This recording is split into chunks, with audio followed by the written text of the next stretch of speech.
What is going on, Rosebud? So sorry, I gotta talk to y'all on the go today. I don't have time to like sit and spend time with y'all, like, and I hate that, but I have to go and get my physical for nursing school. Y'all know I'm going through that wonderful transition of crossing over from my old life to my new life as an RN. Woo woo! RN gang gang, registered nutcases. But I wanted to talk to you guys just to let you all know it is time to get your priorities in order. And y'all know I pulled that card the other day in one of those readings. I don't remember which one it is. Like I said, I don't necessarily remember what I channel. Like, I remember it, but I can't tell you the time, the day. You just got to go back and look at the videos. But it's time to get your priorities in order. You have something amazing coming for you, and God wants to bless you, but He can't bless you if you still holding on to old wineskin trying to put new wine in it. He can't do it. It's not gonna happen. It's not gonna work. Y'all have to get your priorities in order. And this message is only coming to me, to y'all rosebuds, because as I'm going through like this new phase in my life, this transition, there's a lot of things coming up for me that I'm needing to handle. And at first I originally got mad about it, but I was like, no, I asked for a new life. And in order for me to have a new life, I have to handle everything old. I have to close out all the old. So this is actually a very, very good sign that the new life is literally pushing itself through. So I don't know how many of you may be going through something. I know September was chaotic for a lot of us, and I get it. And a lot of us may be still dealing with the remnants of September, but this is a good sign that the manifestations and your desires that you have prayed for, asked for, meditated for, fasted for, are on their way. I'm here to tell y'all that they are on their way. Do not get frustrated with this time. Handle it with joy. Like, I am choosing to handle every challenge that come my way with joy. I'm like, okay, how do I joyfully handle this? How do I joyfully do this? How do I joyfully enjoy this? Like, I'm going through A&P now. Anybody know my story? I have taken A&P maybe like 3 times. I fucking hate A&P. However, if I'm not in A&P, I know how to navigate the human body. I can tell you the functions and everything, but just for some reason, when it comes to a class setting for A&P, I don't jive. I don't know why. However, I just recently received the opportunity. Oh my goodness, 4554. As I was saying this, I saw a flyer up at school. They were doing like a Halloween skeletal.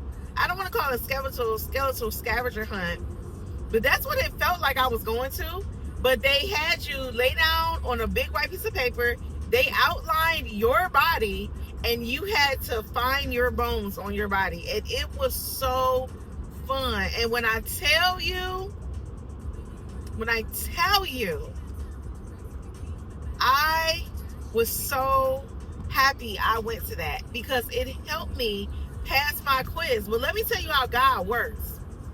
That skeletal scavenger hunt was the day of my skeletal quiz for A&P. So how about you spending an hour before your exam going over the skeletal structures and the bones and locations? It was so amazing. It was so fun. And my favorite classmate came and joined me. Like, we had so much fun. They gave us snacks. They gave us prizes. All types of stuff. But in order for me to have been able to get that, I had to first say, okay, I know I've taken this class before. It's been a struggle for me, but I know I am an RN already. I've already passed the NCLEX. How did I pass this class, and how did I make it fun? And because I asked my higher self those questions, things started to unfold in ways that allowed me to have fun through this process. And it's only going to get better. It's only going to get better. So as things are starting to come up for you, you may have unexpected bills, unexpected tax things popping up, unexpected, anything, garnishments, whatever. Anything. I'm talking about anything. Just know that is your future self coming through to let you know, hey, in order for us to be propelled forward, we got to take a step back and make sure everything is clean and ready to go. You got to make sure it's all clean and ready to go. That's the purpose of retrogrades in our natal charts. They are moments in time for planets to come back either in a house or regress back into a house, digress back into a house, and for you to re-examine what that planet means and how that house plays a role. And it might be vice versa. But you get my drift. It's all interchangeable, okay? And what you need to work on. So for me, I'm going to use me as an example right now. I have Saturn retrograde back into my second house and conjunct my sun.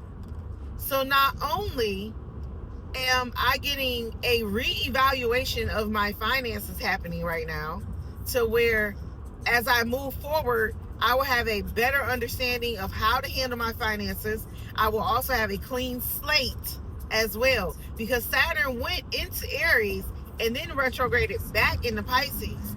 So it got that fire, came back, and I was burning up the rest of the remnants of things that I didn't handle or things that needed to get handled. So also, check this out. By it touching my sun, not only am I getting a reevaluation of my finances, I had to reevaluate my self-worth and my boundaries and my non-negotiables. I had to come through and get a reevaluation on everything. Okay? So that is what I mean by it's time to get your priorities in order. What parts of your life have you been kind of like ignoring or putting on the back burner? Maybe, thinking, oh, it'll work itself out. Some things don't work itself out. Some things God want to see how you work out, just so he can see how to bless you with your next blessings. So I don't know what you ignoring, Rosebuds. I need y'all to get it together. I forgot my whole intro. I was so excited to do this message because I'm in such a rush. But I need you all to get your priorities in check. If this is your first time seeing my face, my name is Kimberly Ann. Like I said, I'm doing this at the end of the video. I create content to help people unlock their truest potential and get out of dark places. I had to do it for myself. It was definitely a tough process because no one in my family has ever really taken the deep dive that I've taken in my life. And it definitely